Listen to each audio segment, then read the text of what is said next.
I am so excited to talk to you about the 8 clear psychic abilities. This is how we receive information as well as give information. In this video, we're going to be talking about clairvoyance. This is our clear sense of sight, vision, imagination. When we think of clairvoyance, a person that comes to mind might be That's So Raven. It's a TV show, I think it's a Disney show, a show where a teenager receives psychic insight about future events and she sees them very vividly in her mind's eye. That is one type of clairvoyance. Okay, there are many. Some people see things outside of them. They can see past loved ones, ancestors, different beings like unicorns, dragons, fairies. They can see into different portals. You can see people's auras or ascended masters. That's not the case for most people. Okay? Most people see things inside of their mind's eye or their third eye. One of the reasons is because there can be some fear surrounding seeing things like that outside of you. Because you might have been able to see spirits as a child, which I was myself, but actually cut off my gifts because I didn't have anybody to talk to about that. Okay, and I could see shadow beings. And I grew up in a very religious household, and so that was very much not okay to be in the realms of these things. Or, society will paint a picture of how things that we don't understand are evil or how they can potentially hurt us. And so there can be some very deep rooted programming in there as well. Or maybe clairvoyance isn't one of your strongest gifts, but it's definitely something that you can attune yourself to and get more proficient at. Now, do you want to see things outside of you? Maybe not. Just because you have clairvoyancy doesn't necessarily mean that you have to see things out here. It also means that you don't have to see things in your mind's eye as far as spirits or beings or entities or ascended masters or past loved ones. You have autonomy over your body, okay, and over your mind. You get to decide what you attune yourself to, okay? Being able to see things with clairvoyancy can help you with some manifesting, getting on your most optimal timeline, getting in the career that you want or the relationship. It doesn't always necessarily have to be in the realms of, again, seeing different types of energy bodies.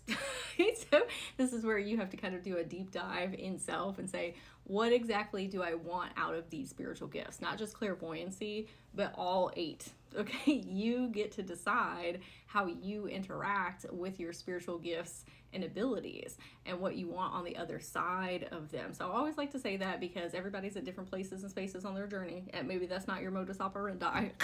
Okay? But if it is, working with your clairvoyant skills and learning how to attune that and how to perceive things more clearly can help you either see them within your third eye or outside of you as well. So we're going to go over some signs that you might be clairvoyant. You receive intuitive information visually through pictures, colors, imagery, and symbols. You can see images of past, present, and future events. It can be in your own life, other people's lives, historical things that have happened, or the collective experience as a whole. Once you learn how to develop your clairvoyance abilities, a beautiful thing that you can do for others is help them see further down their timeline. Some might call it behavioral pattern recognition or frequency finding, but this is you being able to see the path that is laid out in front of them and say, hey, I feel like that you should do this or do that, and then the web would connect to one another and you will be able to get to where you're going a lot faster, or telling them the things that are blocking or impeding them from their most aligned timelines. That is known as a timeline reader. And you being able to see, again, further down their soul contracts. You receive a lot of information through visual meditations, your dreams, having conversations with others, and when you are utilizing your imagination, either to daydream or to manifest.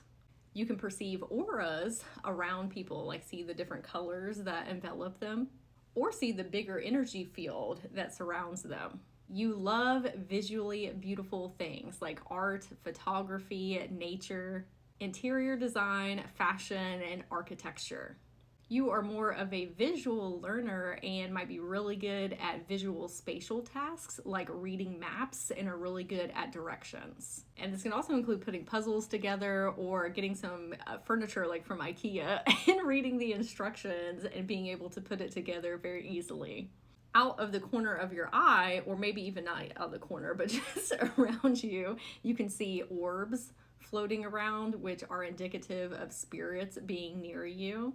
You see shadows or twinkling lights. The twinkling lights might also be an astigmatism. Just kidding. But really, I have an astigmatism, and if I didn't wear my contacts, all of the lights at night would be like very bright twinkling lights.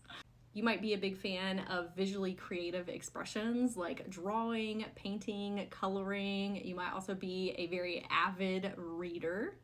You may have also had imaginary friends growing up. They're not necessarily imaginary. Sometimes those are your spirit team that were surrounding you, or your ancestors or loved ones that have passed on to the other side that are watching over you, or angels. It can be a whole assortment of different wonderful beings. How do we develop our clairvoyant abilities? There are lots of different methods that you can use, so we want to do some research and figure out which one is best for us and try a lot of different things to figure out what's in resonance. One of the things that helped me in my journey is to work with oracle cards. So these are a little bit different than tarot. Tarot is typically having very specific types of message that go along with each cards. Oracle cards are open to interpretation. Yes, they do come with guidebooks, but it's not the same as tarot. Again, is more open for interpretation. So I suggest getting an oracle deck. You don't have to buy one. There's tons of them online that you can find that are free. You don't even have to use oracle cards. You can literally go on Google and do this and just look at random pictures, okay? Pictures that you resonate with, of course, that bring you joy or inspire some type of creative thought within. But we want to take a card and get out a sheet of paper and ask yourself, what is my interpretation of this? Okay, close your eyes, pull it up in your imagination and say, how does this relate to my life? Write down the answer and then go back in and ask your higher self in your spirit team, or your inner children, or your teenagers inside, okay, or your different incarnations. They're going to give you a different answer because they are a different personality. They have different insights, different types of guidance. They are different reflections of you. Also, like we talked about before, about how we can connect deeper into our dreams. If you set the intention before bed and saying, I am going to remember my dreams. I am going to receive insights, guidance, and downloads. And right when you wake up, writing them down or voice noting them to yourself. The more that you do it, the stronger that is going to get, and you're going to not only be able to perceive more things in your dreams, but in your waking life as well, because now your subconscious is looking for more symbolism in your everyday life to reflect back to you to help you create forward movement. And also create a symbol dictionary. Okay, this is where you keep maybe journal or a notebook, and you write down, if I see the symbol fire, what does that mean for me? If I see the clover symbol, what does that mean? If I see a red cardinal, what does that mean? And what you're doing is you're creating a log bank in your consciousness so that when you are either working with self or you're working with other people, that image or that symbol is going to come up in your mind automatically to let you know that maybe you're going down the right direction, or let you know what's going on with your energy, or what type of medicine that can provide you with healing. And in meditation, you can practice pulling that symbol up within you and feeling those energies or those insights. So that way in the future, it's a lot easier to pull up when needed.